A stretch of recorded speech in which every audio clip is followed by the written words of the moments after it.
Day 44. So after the run of quite a lot of good days in a row, we're now kind of into a streak of topsy-turvy days.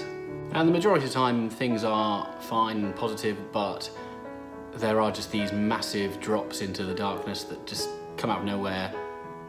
Might last for 30 seconds, might last for a couple of hours.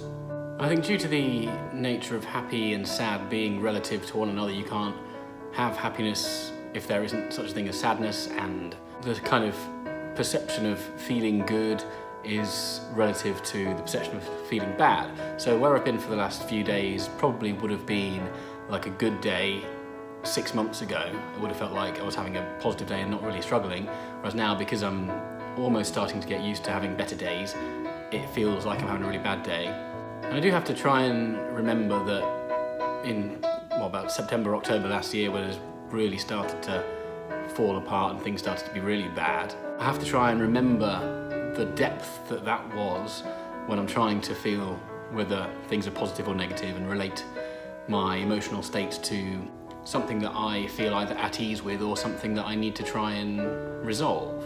Now, I remember being offered my new job in December last year, taking it not thinking that I would actually be alive come the start date, so never really intending to start the job in the first place. Obviously now I'm very glad that I did, and in many ways the entire world would have been a different place because I wouldn't be in people's lives that I am now, and remembering that is quite helpful to not fall right back into the suicidal modes again. But I do have to remember that that's how low I got when I'm having what I feel like is a bad day now, because if I just relate everything to the good days, of course every day is going to be a bad day because my expectations of life will be massively over-exaggerated in trying to be happy all the time.